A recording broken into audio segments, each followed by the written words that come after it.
Bonjour, c'est Elias. Alors le célèbre personnage du loup de Wall Street, Jordan Belfort, est-ce que c'est un personnage inspirant, un modèle à suivre ou au contraire c'est un personnage indignant qu'il faut détester? Eh bien dans cette vidéo je vais te donner mon avis honnête sur ce film-là parce que c'est vraiment un film très connu dans la sphère entrepreneuriale, dans tout ce qui est business, lancer une entreprise, la vente, la persuasion.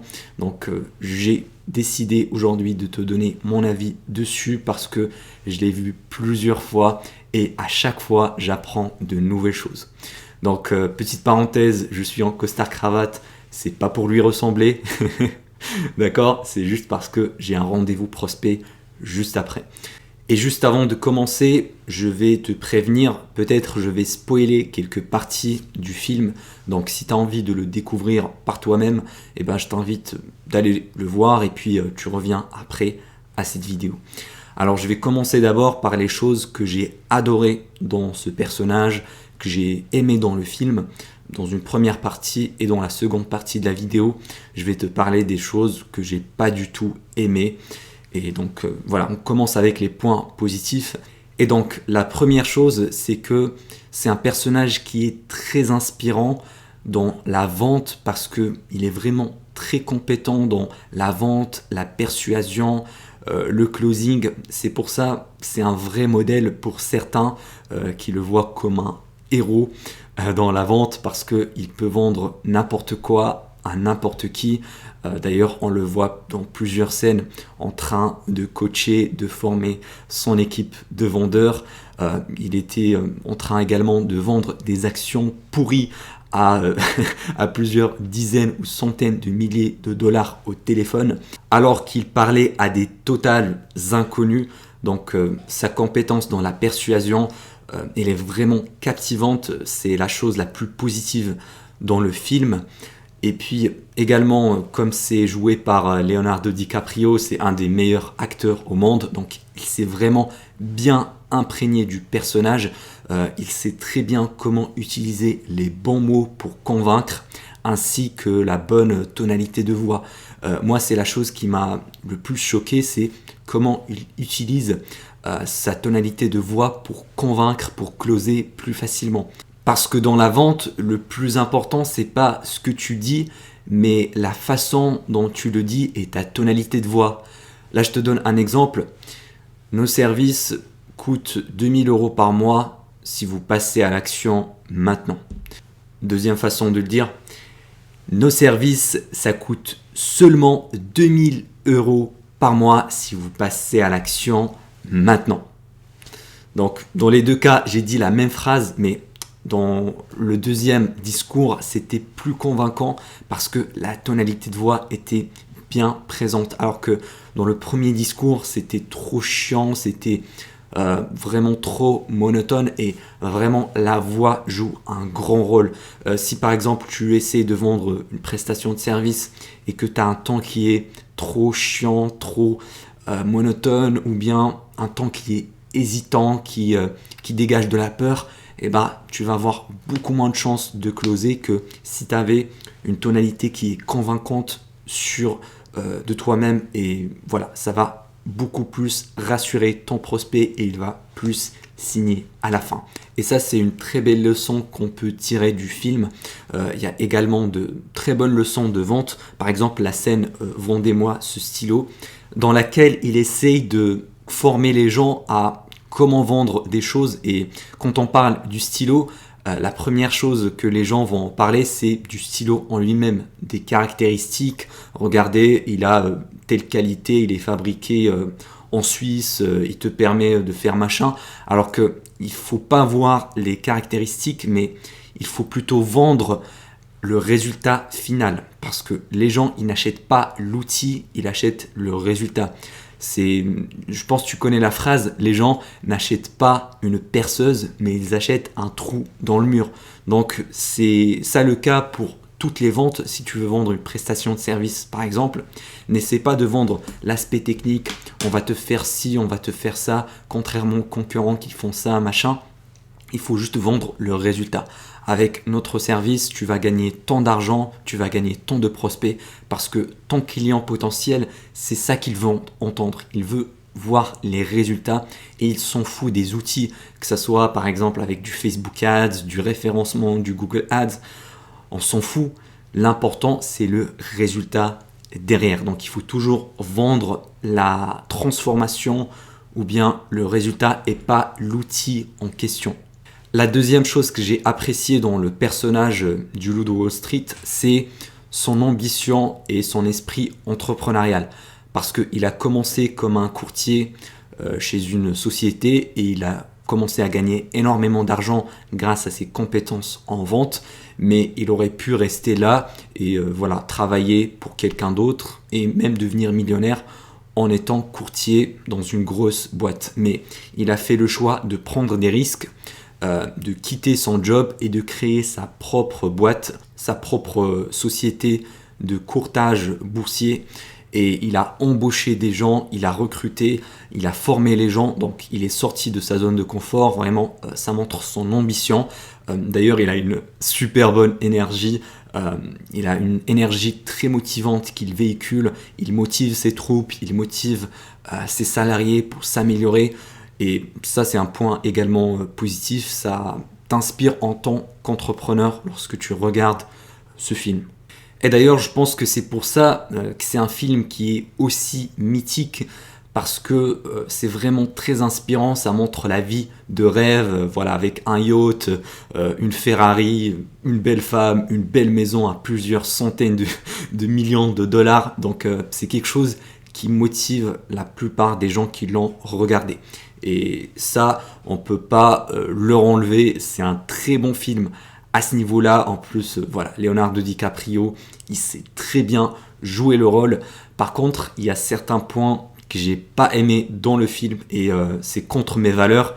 Et je vais t'expliquer bien sûr. Donc, la première chose, c'est la morale.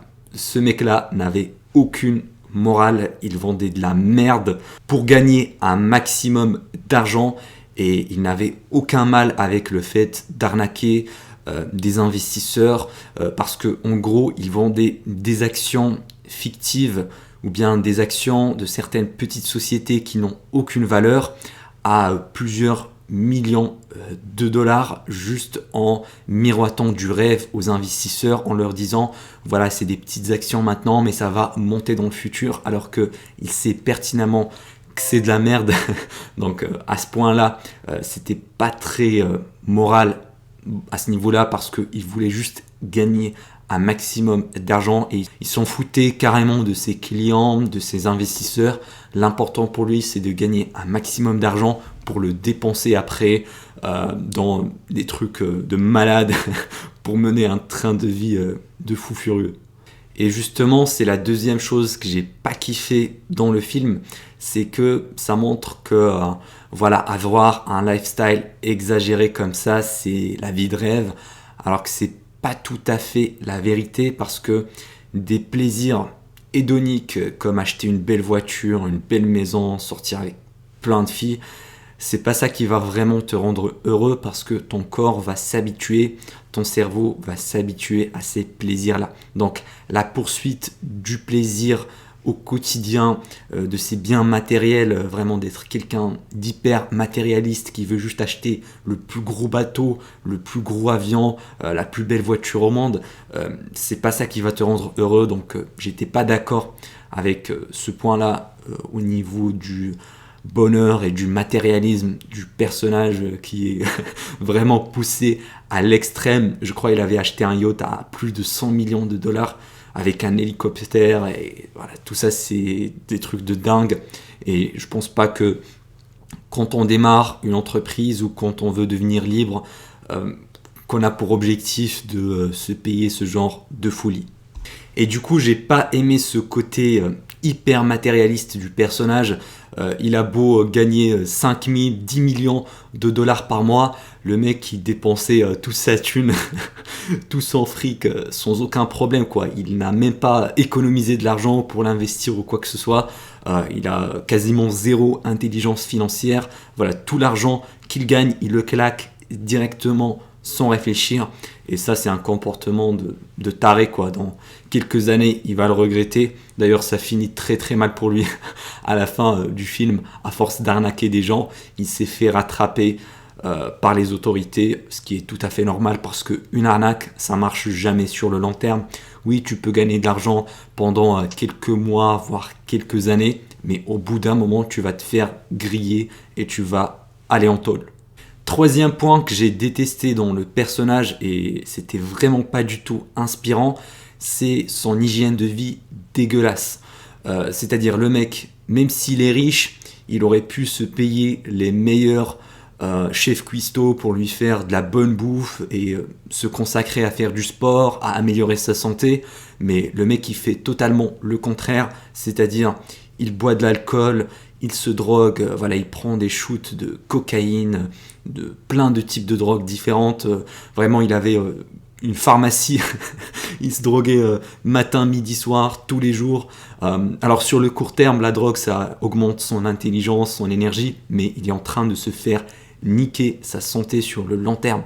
Parce que le mec, il bouffait n'importe quoi, il buvait énormément d'alcool, il passait des soirées entières sans dormir, juste pour faire la fête. Et voilà, il dort pas assez bien. Et ce lifestyle-là, cette hygiène de vie est tellement déplorable que voilà, je pense qu'il va pas pouvoir la soutenir pendant plus de 10 ans.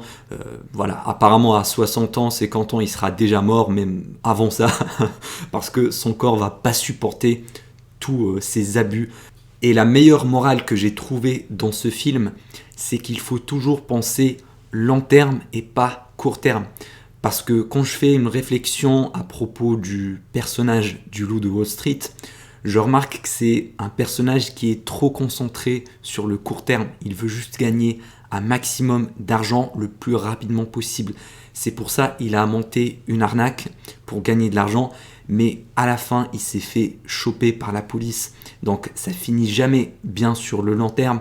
Quand il prenait des drogues, ça lui donnait énormément de plaisir sur le court terme, mais sur le long terme, ça va niquer sa santé. Donc c'était un personnage qui est trop court-termiste et il ne voyait pas beaucoup trop loin, plus loin que le bout de son nez. Et c'est ça que j'ai compris le plus avec ce film-là. D'ailleurs, il aurait pu arrêter son arnaque dans le film avant de se faire choper par la police, mais il s'est dit vas-y, je m'en bats les couilles, je peux pas m'arrêter, je vais continuer comme ça. Donc il était trop dans l'émotion et pas dans la logique. Du coup, il a continué son arnaque et voilà, il s'est fait choper par le FBI. Donc après l'avoir vu plusieurs fois, je trouve que c'est un film qui est assez divertissant, assez... Désolé, c'était un client qui m'avait appelé, j'aurais dû mettre le téléphone en mode avion. Et finalement, j'ai bien aimé le film du loup de Wall Street parce que c'est inspirant, donc j'essaie de vraiment m'en inspirer pour les points positifs. Par contre, j'éviterai bien sûr les points négatifs, j'ai pas envie de lui ressembler dans tous les aspects. Si tu veux aller plus loin, tu trouveras un cadeau offert dans le premier lien en description. C'est une étude de cas totalement gratuite qui te montre comment j'ai monté mon agence et c'est mes mains. C'était Elias, à la prochaine.